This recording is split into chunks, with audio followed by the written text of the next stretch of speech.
Ek is Janita Kap, bestuurder by die Kuiers Agri-oord in Oudtshoorn.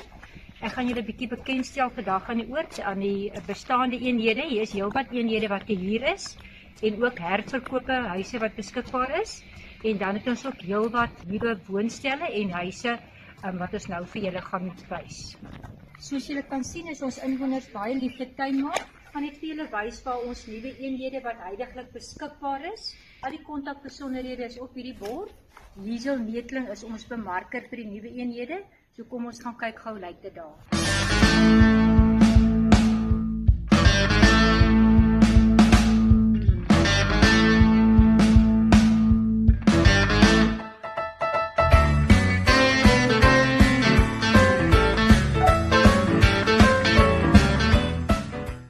Hierdie is die laaste woonstelblok in die ontwikkeling en daar is nog steeds 3 woonstelle te koop.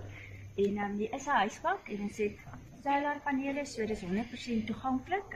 Die woonstel is 2 slaapkamers, 1 badkamer met 'n enkel motorhuis en hulle prys 1.390.000. So ek vat julle gou deur hierdie ene.